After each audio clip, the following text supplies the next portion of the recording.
नमस्कार दोस्तों, आपका स्वागत है हमारे चैनल पर। आज हम बात करने जा रहे हैं एक ऐसे पावन पर्व की जो हर साल भाद्रपद महीने में शुक्ल पक्ष की तृतीया तिथि को मनाया जाता है, जिसे हरतालिका तीज कहते हैं। क्या आप जानते हैं कि हरतालिका तीज का व्रत इतना महत्वपूर्ण क्यों होता है और क्या इस व्रत को करने से पति पत्नी के रिश्ते में सचमुच अटूट प्रेम और विश्वास बढ़ता है? अगर आप भी इन सवालों के जवाब जानना चाहते हैं तो हमारे साथ अंत तक बने रहें। हरतालिका तीज की कथा माता पार्वती की अटूट तपस्या से जुड़ी है। आइए जानते हैं हरतालिका तीज की व्रत कथा। कहते हैं कि इस व्रत के महात्म्य की कथा भगवान शिव ने पार्वती जी को अपने पूर्व जन्म के स्मरण कराने के मकसद से इस प्रकार से कही थी। भगवान शिव माता पार्वती से कहते हैं, हे गौरी, पर्वतराज हिमालय पर गंगा के तट पर तुमने अपनी बाल्यावस्था में अधोमुखी होकर घोर तप किया था। इस अवधि में तुमने अन्न न खाकर केवल हवा का ही सेवन किया था। इतनी अवधि तुमने सूखे पत्ते चबाकर काटी थी। माँ की शीतलता में तुमने निरंतर जल में प्रवेश कर तप किया था। वैशाख की जला देने वाली गर्मी में पंचाग्नि से शरीर को तपाया। श्रावण की मूसलाधार वर्षा में खुले आसमान के नीचे बिना अन्न जल ग्रहण किए व्यतीत किया। तुम्हारी इस कष्टदायक तपस्या को देखकर तुम्हारे पिता बहुत दुखी और नाराज होते थे। तब एक दिन तुम्हारी तपस्या और पिता की नाराजगी को देखकर नारद जी तुम्हारे घर पधारे। तुम्हारे पिता द्वारा आने का कारण पूछने पर नारद जी बोले, हे गिरिराज, मैं भगवान विष्णु के भेजने पर यहाँ आया हूँ। आपकी कन्या की घोर तपस्या से प्रसन्न होकर वह उससे विवाह करना चाहते हैं। इस बारे में मैं आपकी राय जानना चाहता हूँ। नारद जी की बात सुनकर पर्वतराज अति प्रसन्नता के साथ बोले, श्रीमान, यदि स्वयं विष्णु मेरी कन्या का वरण करना चाहते हैं तो मुझे क्या आपत्ति हो सकती है। वे तो साक्षात ब्रह्म है। यह तो हर पिता की इच्छा होती है कि आपकी पुत्री सुख संपदा से युक्त पति के घर की लक्ष्मी बने। नारद जी तुम्हारे पिता की स्वीकृति पाकर विष्णु के पास गए और उन्हें विवाह तय होने का समाचार सुनाया।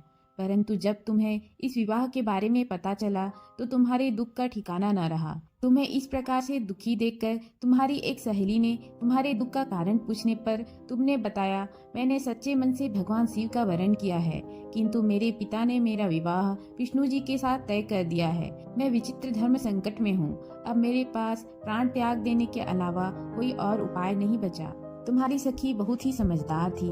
उसने कहा, प्राण छोड़ने का यह कारण ही क्या है। संकट के समय धैर्य से काम लेना चाहिए। भारतीय नारी के जीवन की सार्थकता इसी में है कि जिस मन से पति रूप में एक बार वरण कर लिया, जीवन पर्यंत उसी से निर्वाह करें। सच्ची आस्था और एक निष्ठा के समक्ष तो भगवान भी असहाय हैं।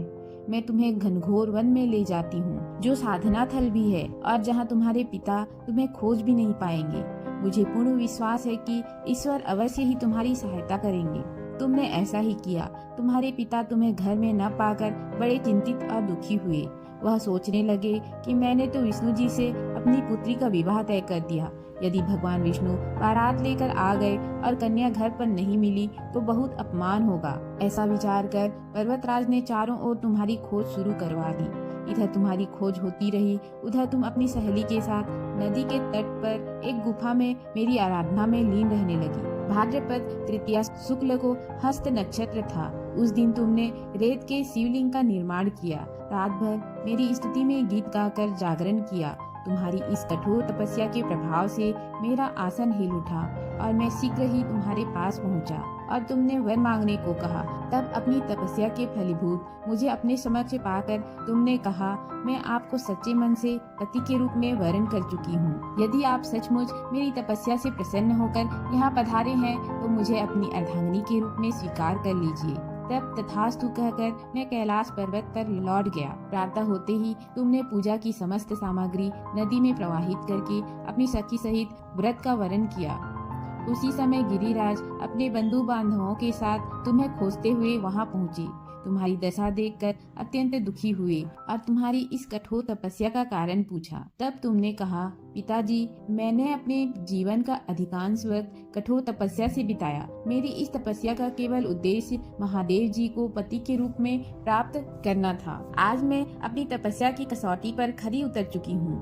क्योंकि आप मेरा विवाह विष्णु जी से करने का निश्चय कर चुके थे, इसलिए मैं अपने आराध्य की तलाश में घर से चली गई। अब मैं आपके साथ घर इसी शर्त पर चलूंगी कि आप मेरा विवाह महादेव जी के साथ ही करेंगे। पर्वतराज ने तुम्हारी इच्छा स्वीकार कर ली और तुम्हें घर वापस ले आए।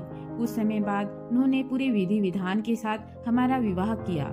भगवान शिव ने आगे कहा, हे पार्वती, भाद्रपद की शुक्ल तृतीया को तुमने मेरी आराधना करके जो व्रत किया था उसी के परिणाम स्वरूप हम दोनों का विवाह संभव हो सका। इस व्रत का महत्व यह है कि मैं इस व्रत को पूर्ण निष्ठा से करने वाली प्रत्येक स्त्री को मनोवांछित फल देता हूँ। इस व्रत को हरतालिका इसलिए कहा जाता है क्योंकि पार्वती की सखी उन्हें पिता और प्रदेश से हर कर जंगल में ले गई थी। हरत अर्थात हरण करना और आलिका अर्थात सखी।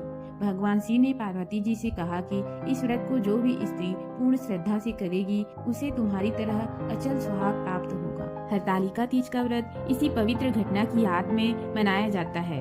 इस व्रत को रखने वाली महिलाएं माता पार्वती की तरह कठोर तप करती हैं और भगवान शिव से अपने पति की लंबी उम्र, सुख और समृद्धि की कामना करती हैं। इस साल हरतालिका तीज 6 सितंबर 2024 को मनाया जाएगा। हरतालिका तीज के दिन महिलाएं सूर्योदय से पहले उठकर स्नान करती हैं और 16 श्रृंगार करती हैं। इसके बाद वे माता पार्वती की मूर्ति तथा भगवान शंकर की मूर्ति के सामने पूजा की थाल सजाती हैं, जिसमें सुहाग की वस्तुएं जैसे चूड़ियां, बिंदी, सिंदूर और मेहंदी शामिल होती है। वे निर्जला व्रत रखती हैं, यानी दिन भर बिना पानी पिए रहती हैं। संध्या काल में कथा सुनने के बाद ही व्रत का पारण किया जाता है। तो दोस्तों, ये थी हरतालिका तीज की पवित्र कथा और व्रत की विधि। उम्मीद है कि आपको हमारी यह वीडियो पसंद आई होगी।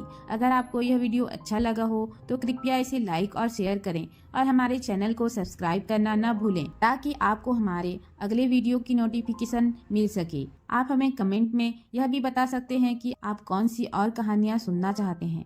धन्यवाद।